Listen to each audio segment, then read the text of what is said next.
ဒါဆိုဒိုင်နိုဆောတွေကိုမျိုးသုံးစေခဲ့တဲ့ဥက္ကာခဲကြီးတာကမ္ဘာမြေကိုမရိုက်ခတ်ခဲ့ရင်ဘာဖြစ်မလဲ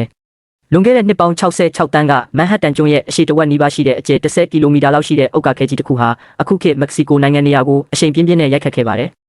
ခဏချင်းအတွင်းမှာပဲမီးမုန်တိုင်းတွေဖြစ်ပေါ်စေခဲ့ပြီးနေရောင်ကြီးကိုပိတ်ဆို့ကအစွမ်းထက်တဲ့ဒိုင်နိုဆောတွေနဲ့အတူတက်ရှိအားလုံးရဲ့၄ပုံ3ပုံကိုပျောက်ကွယ်သွားစေခဲ့ပါတယ်ဒါပေမဲ့အဲ့ဒီရိုက်ခတ်မှုသာမရှိခဲ့ရင်ဒိုင်နိုဆောတွေဟာအသက်ရှင်ရုံတင်မကပဲဒီကမ္ဘာကြီးကိုဆက်လက်ဆိုးမိုးနေဦးမှာပါအနေရရှိဆုံးသားရဲဖြစ်တဲ့ track ဟာလည်းအေယာမတတဝအုပ်စုကြီးတွေကြားထဲမှာကုန်းမြေကိုဆက်လက်ကြီးဆိုးနေမှာဖြစ်ပါတယ်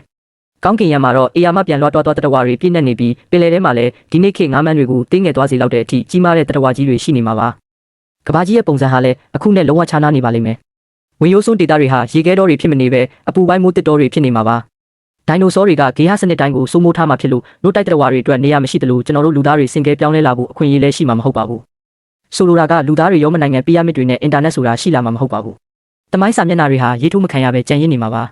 တကယ်လို့လူသားတွေဟာတန်းနဲ့ချီတဲ့နှစ်တွေကြာပြီးမှပေါ်ပေါက်လာခဲ့ရင်တော့ကျွန်တော်တို့ဟာအောင်မြင်ထုံးကားနေမှာမဟုတ်ပဲအသက်ရှင်တန်ဖို့အတွက်တင်ရုန်းကန်နေရမှာဖြစ်ပါတယ်ကမ္ဘာတဝန်းကအချက်လက်တွေကိုသိချင်ရင်တော့ world location ကို follow လုပ်ထားလိုက်ပါ